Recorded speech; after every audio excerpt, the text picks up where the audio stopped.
by way of what we call the precession of the equinoxes and the shifting of the poles on this earth.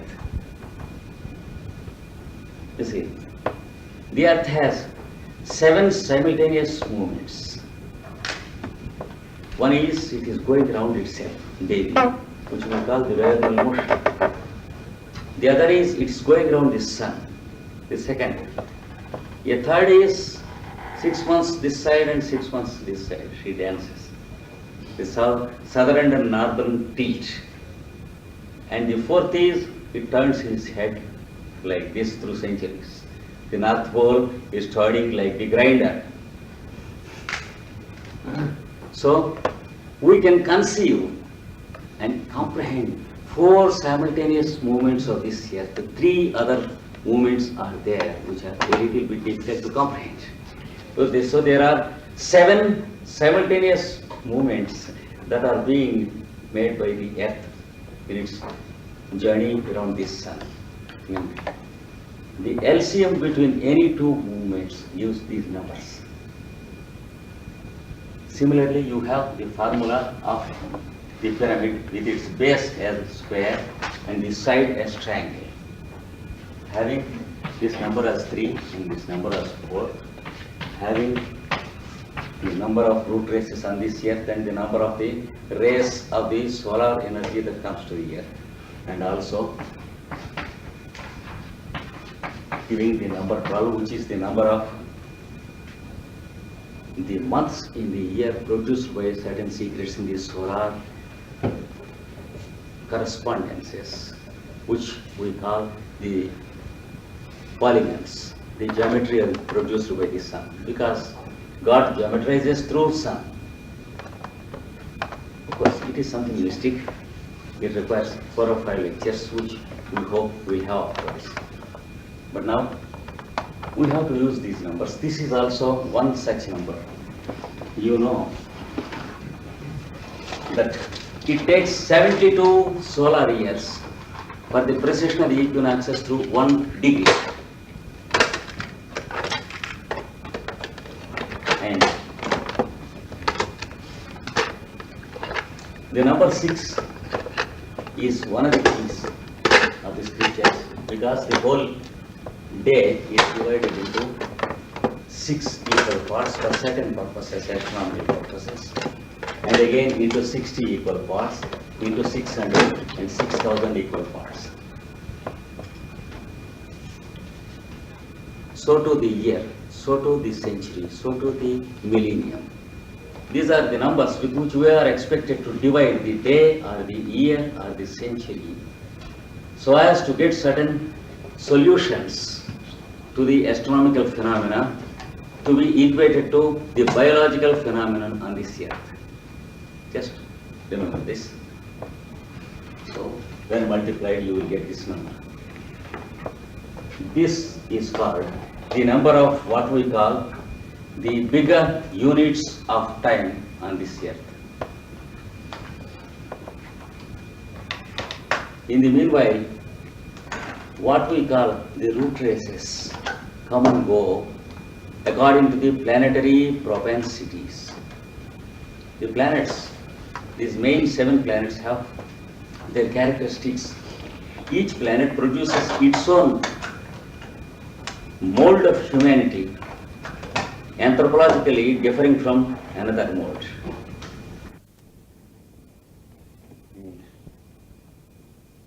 Bigger, like according to the required calibration, and this is one of the units given by the scriptures in the Kalpa calculations.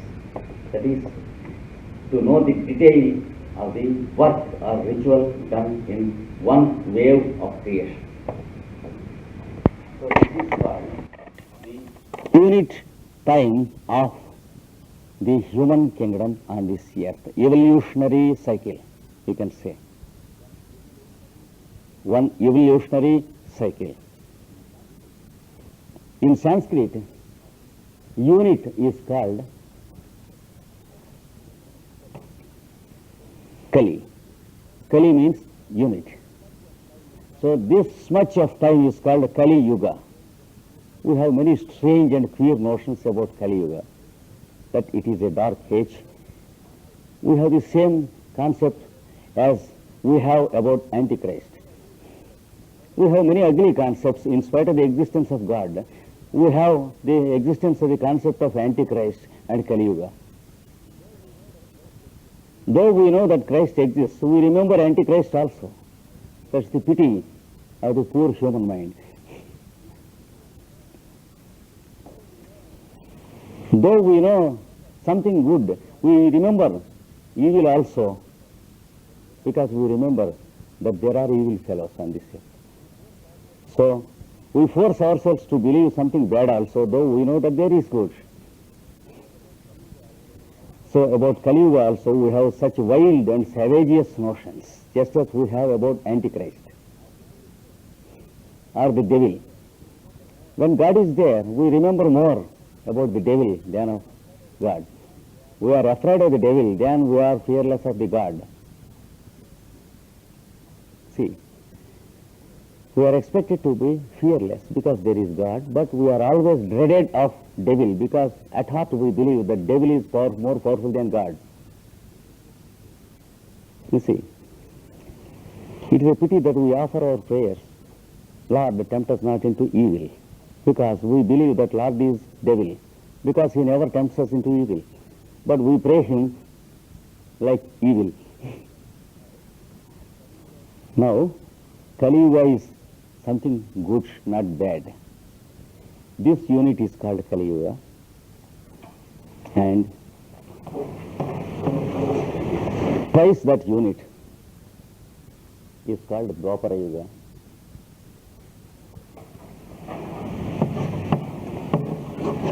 Thrice that unit is called Treta Yuga. Twice that is called Dwapara Yuga. Yuga means a period. Kali Yuga means 1 unit period. Dwapara Yuga means double the 1 unit period. Dwa means 2. This is Treta. Treta means 3 times the unit period. And you have finally 4 times the unit period. It is called Kripa Yuga.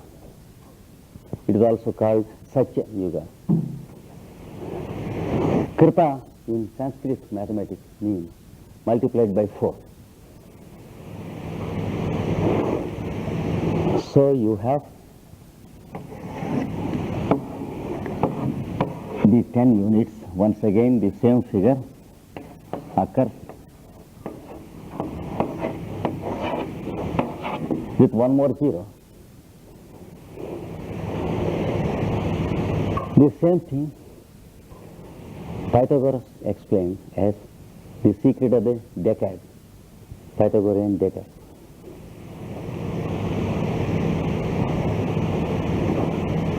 You see, he just gave the first formula to his students on the first day. 1 plus 2 plus 3 plus 4 is equal to 10. And then he used to expand all these things on the subsequent days. But unfortunately, we remember only the first formula and say that this is Pythagorean decade. We don't know what it is, because we have no mind to follow the other things. Now, this is called the Becker unit, or the unit of the mineral kingdom epochs. That is the geological unit. And you have subdivision as the biological unit, cycles. The sub-cycles of plant kingdom cycles, animal kingdom cycles, human kingdom cycles. Of course, the application, we should undergo a course regularly for some months in an academic way with a syllabus, which we are going to do, I think, then since the time the IPS inaugurates the International University, Moria University. Because I have the information ready at hand with me, everything to teach, not to just speak mystically about it. Now, this is called one Kali Yuga. This is called one Maha Yuga, or the greater epoch or greater period.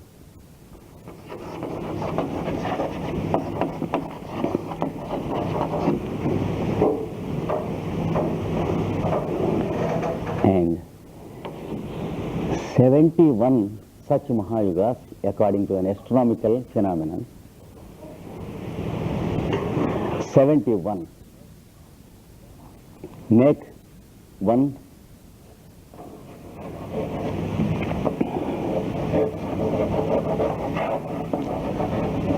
Manvantara, or one period of Manu, as I told you yesterday.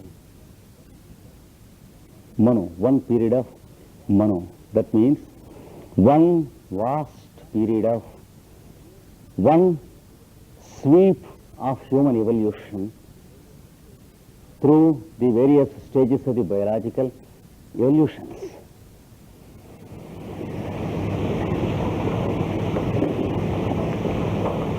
Once again, this is called the unit time or Kali Yuga, the fundamental unit of the cycle. It is based on astronomical calculations. Twice that there is another unit called Dwapara. Thrice that there is another unit called Treta. 4 times there is another subperiod called Krita. The total put together is called the bigger cycle or a greater cycle, Maha Yuga. And 71 such Mahayugas make one still bigger unit or a period of time which indicates the activity of one Manu.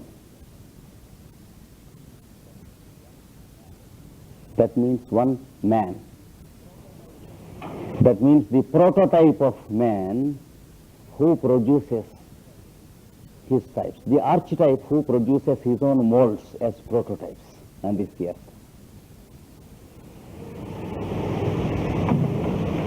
And there are 14 such Manvantaras, one after the other, which produce 14 different molds of humanity on this earth through 14 sweeps of time called the Manvantaras. If I am not clear, I will repeat once again. Shall I? Yes. We take this as the fundamental unit of bigger cycle called Kali Yuga, or the unit cycle, unit period. Double that, there is another unit. 3 times that, there is another unit. 4 times that, there is another unit. The total put together forms 10 times the fundamental unit, which gives you the geological, biological, the plant, the animal, and the human kingdom consciousnesses operated by the respective devas of those kingdoms on this earth.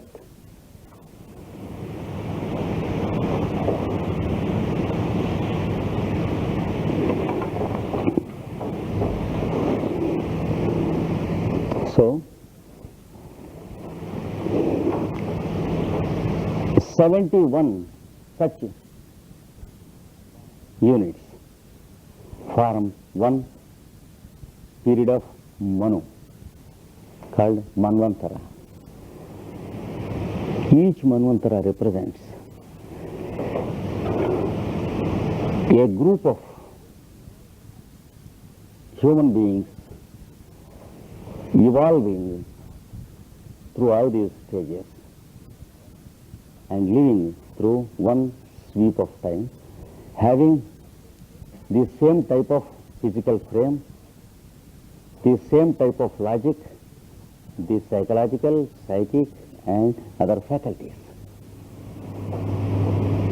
the same type of vital faculties, the constitution, the same type, etc. And in the next Manvantara, altogether the humanity changes. For example, it is described in the secret doctrine and all the scriptures that in the previous Manvantara, man was having a third eye, which is now suppressed into what we call the pineal gland. So, according to the theory of use and disuse during that particular period, certain functions are stimulated and certain functions are suppressed due to that particular humanity.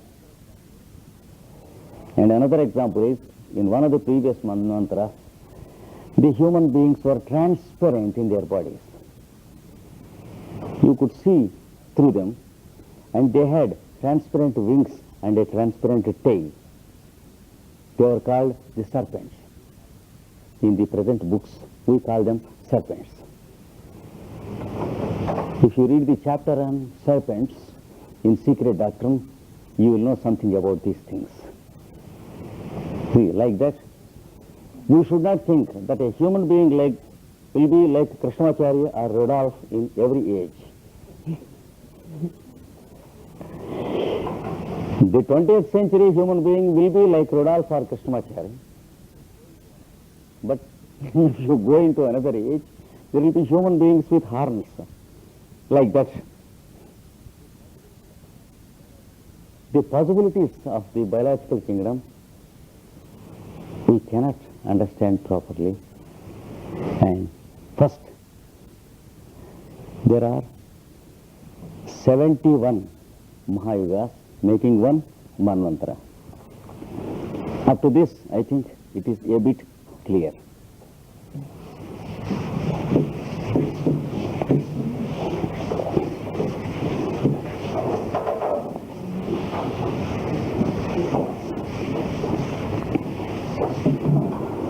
I will just revise.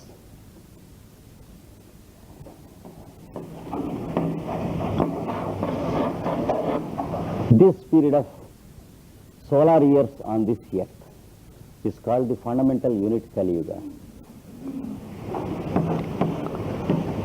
Twice this period, Dwapara Yuga. Thrice this period, Treta Yuga. 4 times this period, Krita Yuga. If you add the first one also, 10 times this period is called Maha Yuga or the great cycle.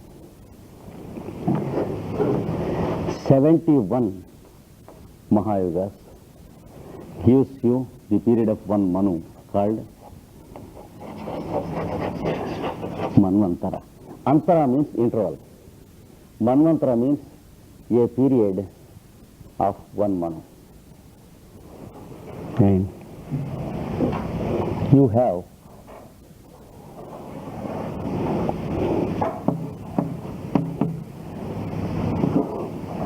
14 Manvantaras in a wave of creation on this earth. A wave includes etheric, geological, biological, and the biological cycle includes the plant, the animal, including the bird and the beast and the fish, the human. And beyond this, there is no human kingdom, there is the Deva kingdom. Beyond this, there is the Deva kingdom. There are 14 manvantras, that is 14 sweeps of creation, and this arc is one bigger sweep of creation on this earth. After 14, there is what is called the temporary dissolution. Dissolution, what's called pralaya. That is, the chemistry of this earth goes into the subtler matter, and this earth disappears for some time into the reversed chain actions. And then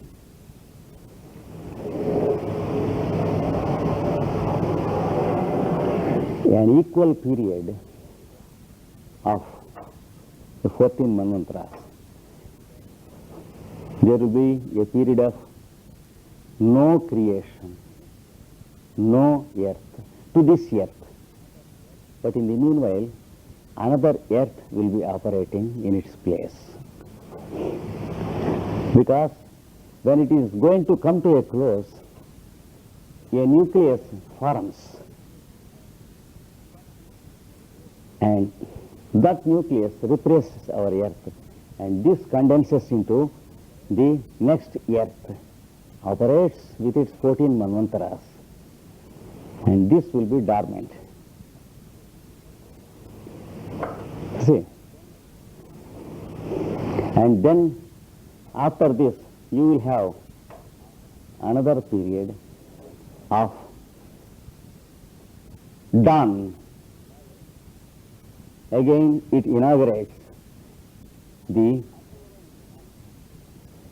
appearance of our earth globe into mineral kingdom and physical matter with its usual span of the 14 manvantras again.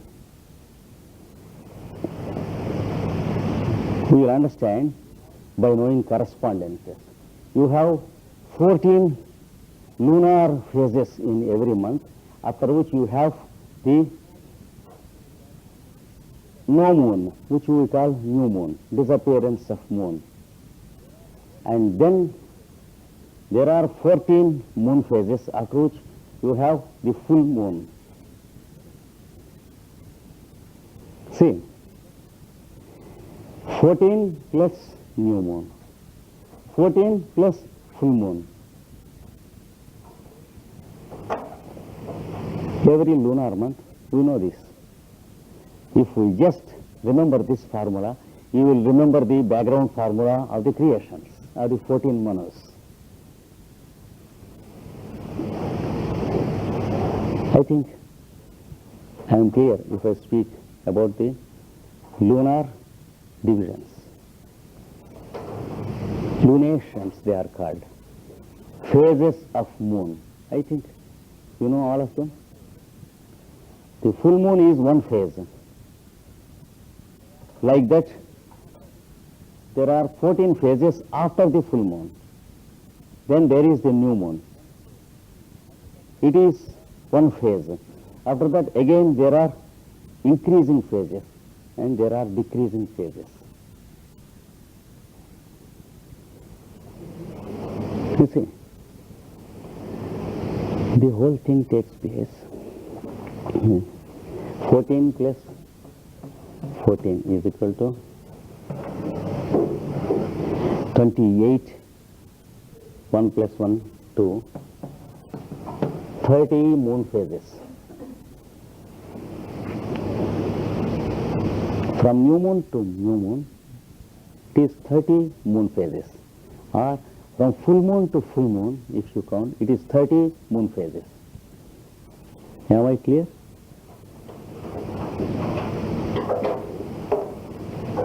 If you take the calendar, almanac, you will find the full moon and the new moon.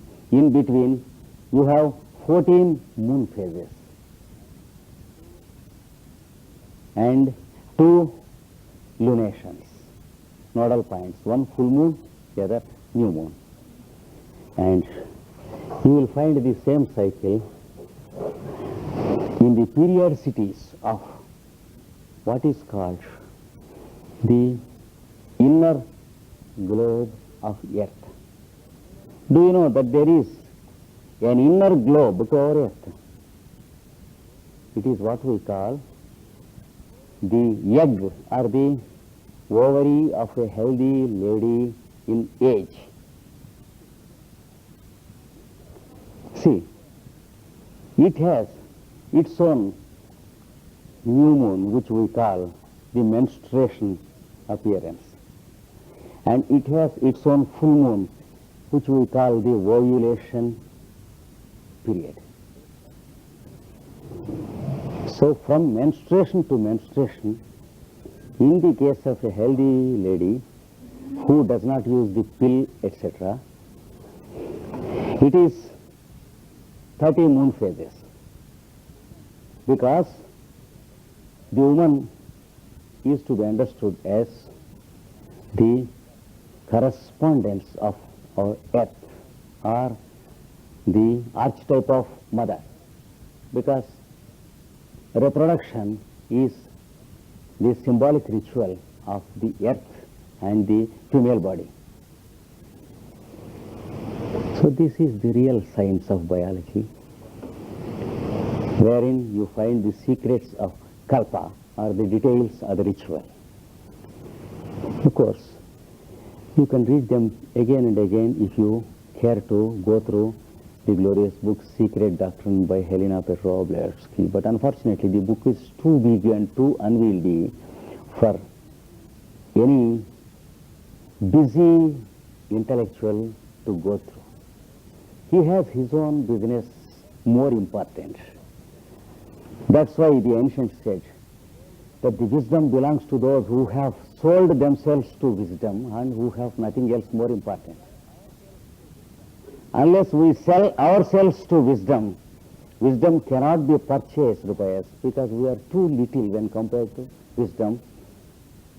How can a poor man purchase the palace of a very rich man?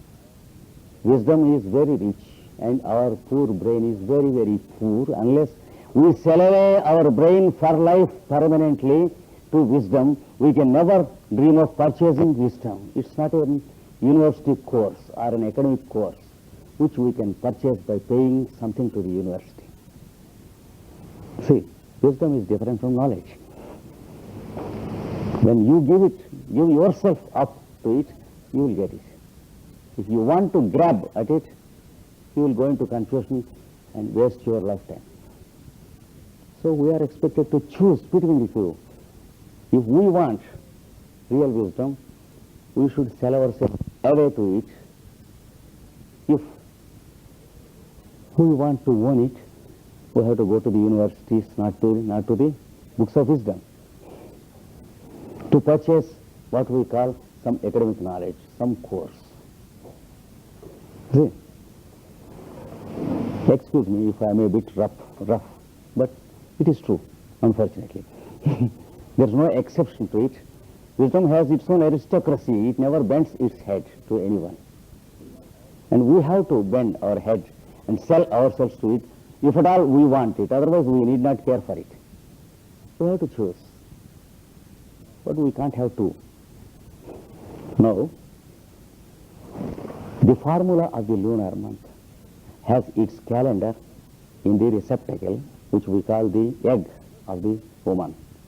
And this egg is the earth, original earth, the activity of which we call the one sweep of creation, including 14 manvantras.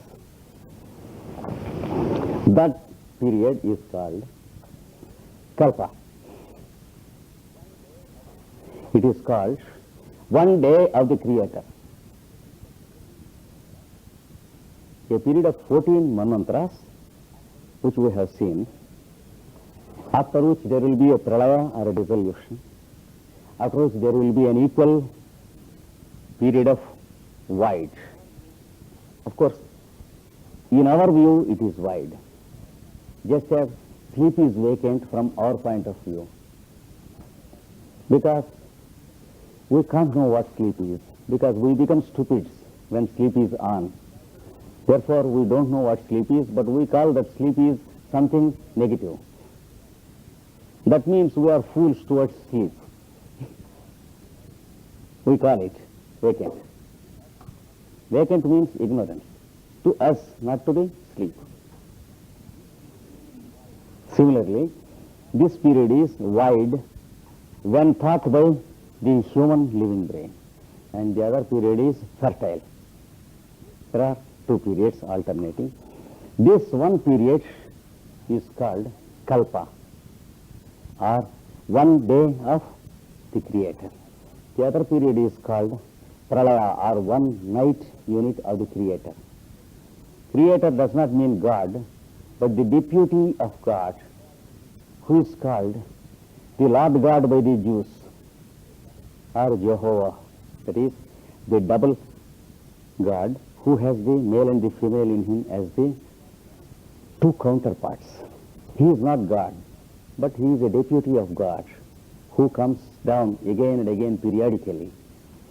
So Creator should not be confused with the omnipresent or the background.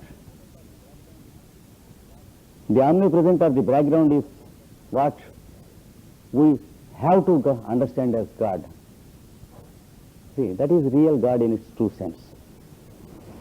But sometimes we misunderstand the Creator as God himself. Poor fellow, he is also created from the background, and he works as long as his period continues, and then he goes to sleep in his night. So, a unit space is active and passive alternately.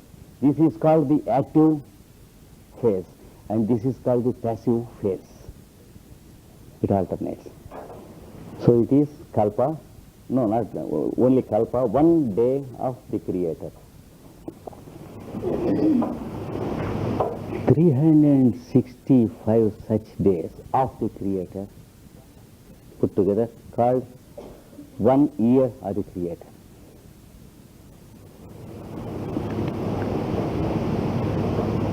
Hundred years of the Creator is called the span of the Creator.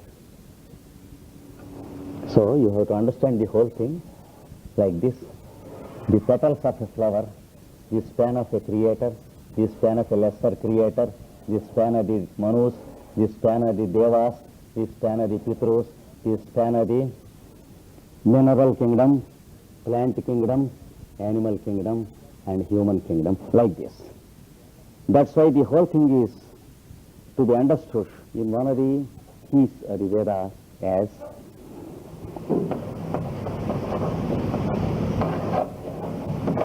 Padma or lotus, a lotus bud formula. The formula of the bud of a lotus, you have to see the arrangement of the petals in the lotus and visualize the folds of time having its cycles and sub-cycles arranged wonderfully. So this formula is called Padma Purana, or the scripture or the Padma formula or lotus formula. And the Buddhistic wisdom books call it Mani Padma.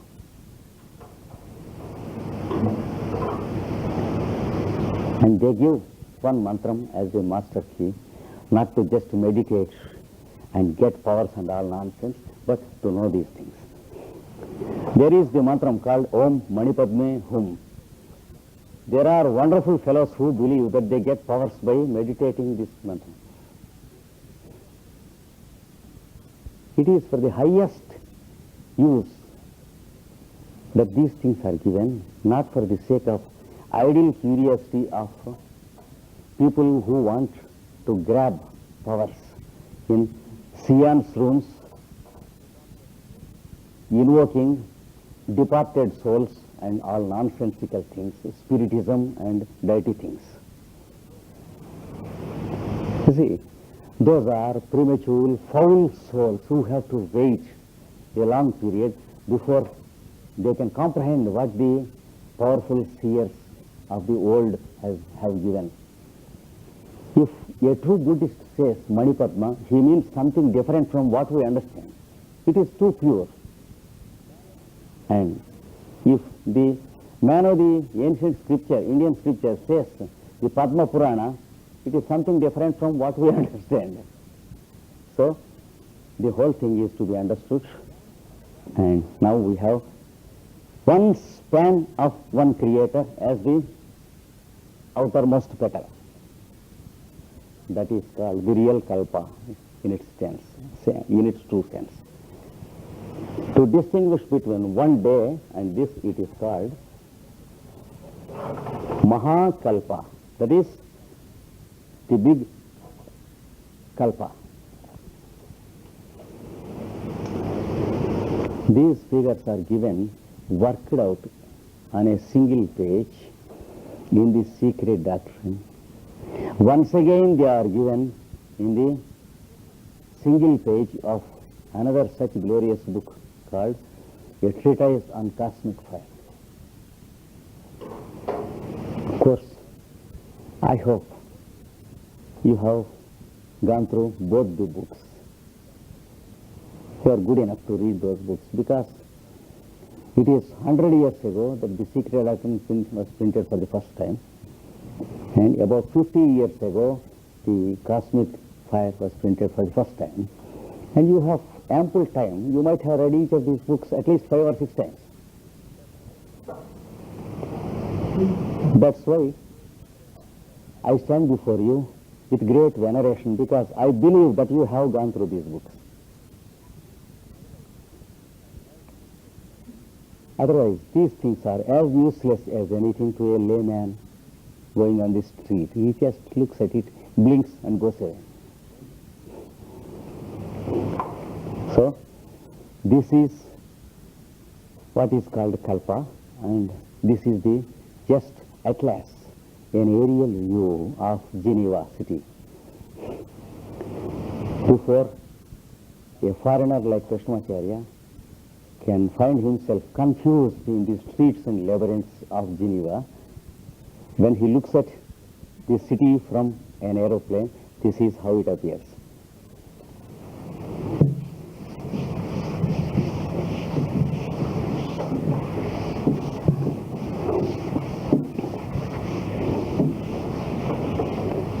So the second key is called Kalpa. The first key is Chandas. The second key is Kalpa. Third key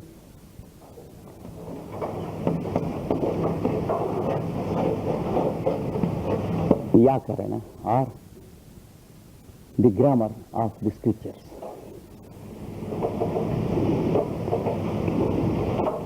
Grammar of the scriptures never means the grammar of a particular language. There is a grammar common to all languages, which can be applied to any language. I told you, for example, the Sophia,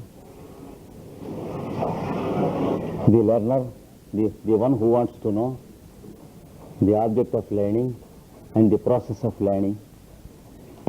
This descends into the sentence of any language in the name of subject, object and predicate. So this doesn't belong to any one language.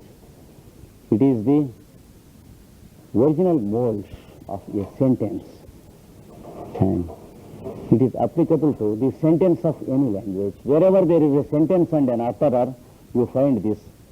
Like that, there are certain rules laid by the grammar. For example,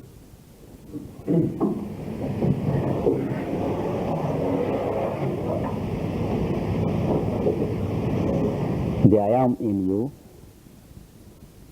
is called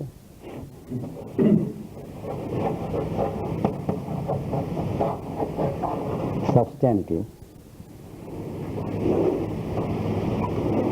And the horizon around you is called the verb or the action. The revolution of the earth around the sun and the revolution around itself is called the verb or the action. And the one who makes it revolve, the center of consciousness, is called the person, which afterwards evolves into the noun and the adjective. Of course, this is only an example, just, of the scripture grammar. And you have the relationship between the, take for example, noun and the verb. What is the relationship between noun and a verb? It is what we call the radius, or our point of view about the environment, the universe.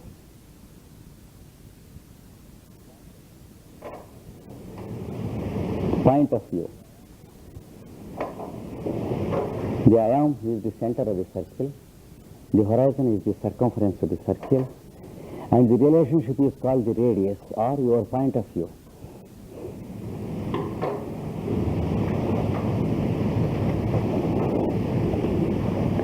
And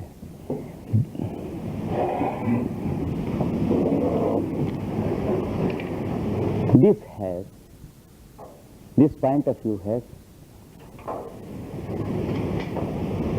4 stages in its awakening. 4 stages called the 4 stages of the utterance of the word.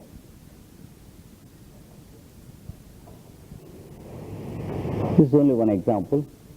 We will pass into the next subject after only one example. Those who can take down, otherwise just try to understand and listen to it.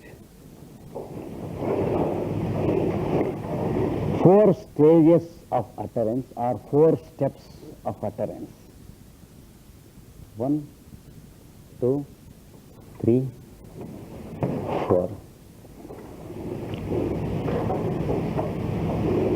The one is called the vocal uttered language sentence.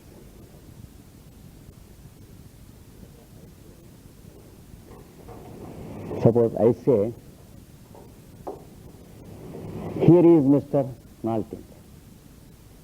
It is a vocal sentence.